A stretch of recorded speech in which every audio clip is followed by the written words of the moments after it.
de Deus. Abra sua Bíblia no livro de Gênesis, no capítulo 17, do versículo 1 em diante.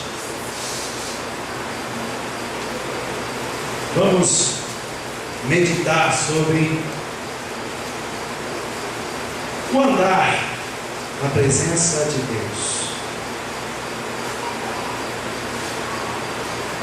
Na realidade, eu quero trazer mais esse estudo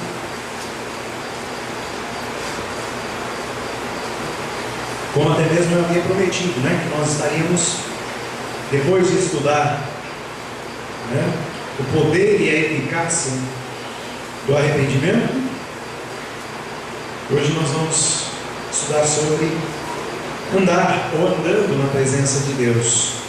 Até mesmo porque sem arrependimento não há como andarmos na presença de Deus, porque é necessário que nós venhamos a reconhecer o nosso pecado como Davi fez, para poder entrar, para ser perdoado e então entrar na presença do Senhor, que é santo e que nos instrui. A palavra dele nos instrui: sede santo, como santo é o vosso Pai que está no céu.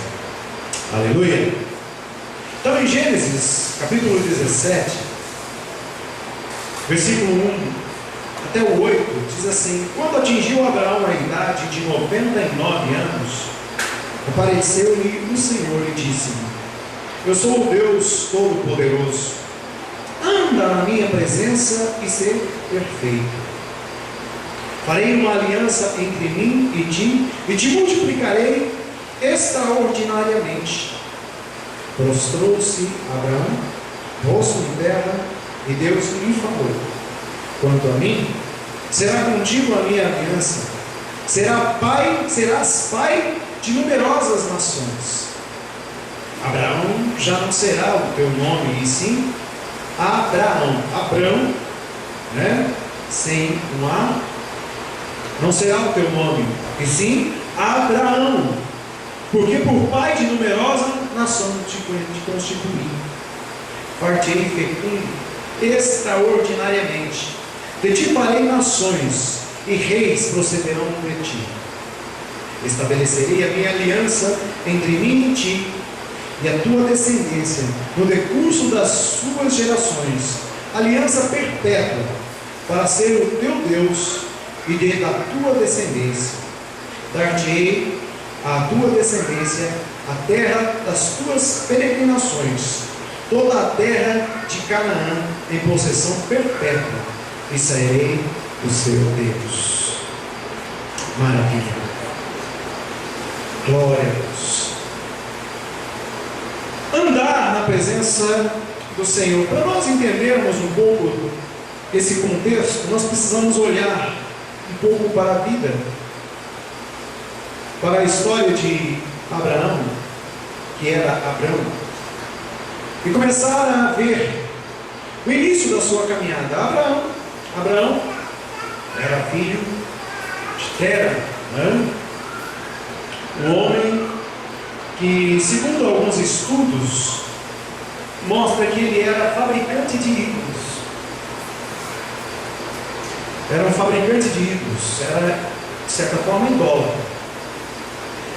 E agora nós paramos para imaginar esse homem criado dentro da casa de um fabricante de ídolos. Não sei se ele era idólatra, porque ser fabricante de ídolos não quer dizer que seja idólatra. Idólatra é aquele que adora ídolos. É muito interessante isso. Eu acho que até o fabricante de ídolo, ele deve ter uma grande tendência a não ser idólatra, porque ele fala assim: como é que eu vou adorar uma coisa que eu fiz? Como é que eu posso adorar alguma coisa que eu fiz com as minhas mãos? Se ele depende de que eu faça ele, como é que eu vou me curvar diante disso? Mas ainda assim existem, e a palavra fala, se não me engano, no livro de Isaías, sobre essa questão do homem vai ao campo, corta uma árvore, molda ela, pendura ela, firma ela com um prego e se curva diante dela. Com o resto, faz fogueira, acende fogo para se esquentar. Esse é um idólatra, é uma pessoa que é idólatra. E nós olhamos então para Abrão agora, né, como Adão, um antigo homem, e ele crescer nesse lugar. Mas em determinado momento, Deus chama ele e diz: Abrão, sai da tua parentela, sai da tua casa, da tua parentela, e vai para o lugar que eu te mostrarei. E ali Deus começa a trabalhar na vida daquele homem. Ali Deus começa a trabalhar com aquele homem. Aquele homem ele é chamado para andar diante de Deus, para seguir a Deus. É muito gostoso a gente começar a esmiuçar, porque Deus chama ele, é um convite. É um convite para que o homem venha se achegar a Deus, que venha cair sob a dependência de Deus, estar debaixo dessa dependência de Deus. É a primeira coisa que Deus espera de nós.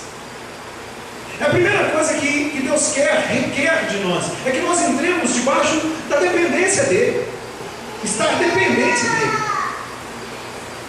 Porque é muito difícil, na realidade, viver debaixo dessa dependência de Deus. É muito difícil nós nos desvincularmos do eu, do meu ego, do meu querer ser, e dizer: não, agora eu vou ser o que o Senhor quer que eu seja. Eu tenho certeza, convicção de que Deus tem um plano para a minha vida. Então Deus faz isso conosco. Deus faz isso conosco. Faz ou não faz? Ele nos joga em uma situação, ele diz: sai. Sai do teu lugar de conforto. Nós falamos sobre isso, né? Eu falei sobre isso na quarta-feira. Sai do teu lugar de conforto, da tua posição estável.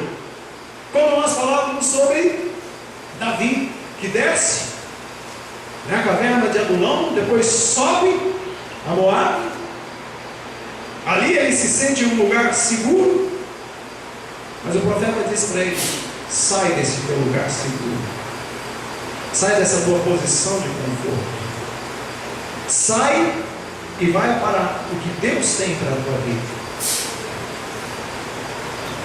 É forte isso, né? Sai para o que Deus tem para a sua vida.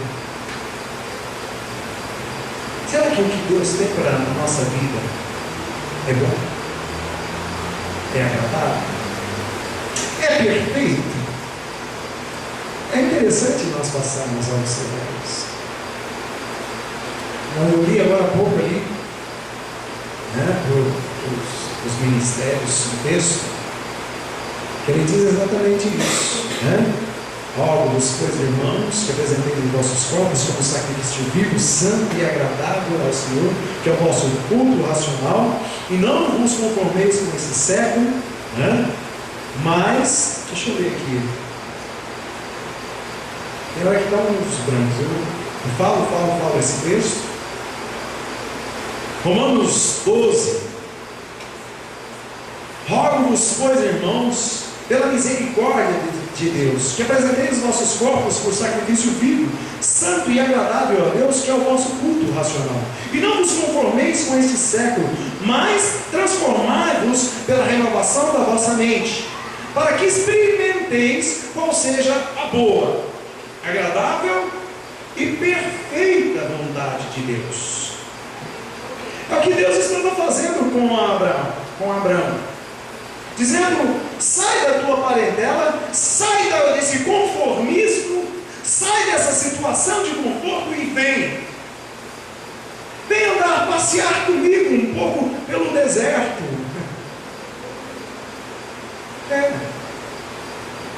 Abraão, ele tem que começar a caminhar agora. Imagine você como é. Você nunca teve uma experiência, talvez nunca chegou alguém para dizer: olha, existe um Deus bom, um Deus maravilhoso, Criador do céu e da terra. Existe um Deus Que tudo que você vê aí, olha os seus lados, para cima, para baixo, para tudo quanto é lugar que você olhar, olha e veja. Você está vendo tudo isso? É esse Deus que criou.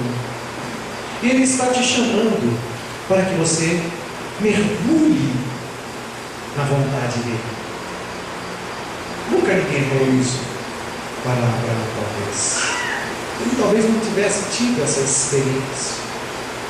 Mas em determinado momento, Deus chega e fala assim de uma forma, como está escrito na palavra, até seca. Ele chega e diz simplesmente: Abraão, sai da tua parentela, sai da tua casa e vai para um lugar onde eu te mostrarei.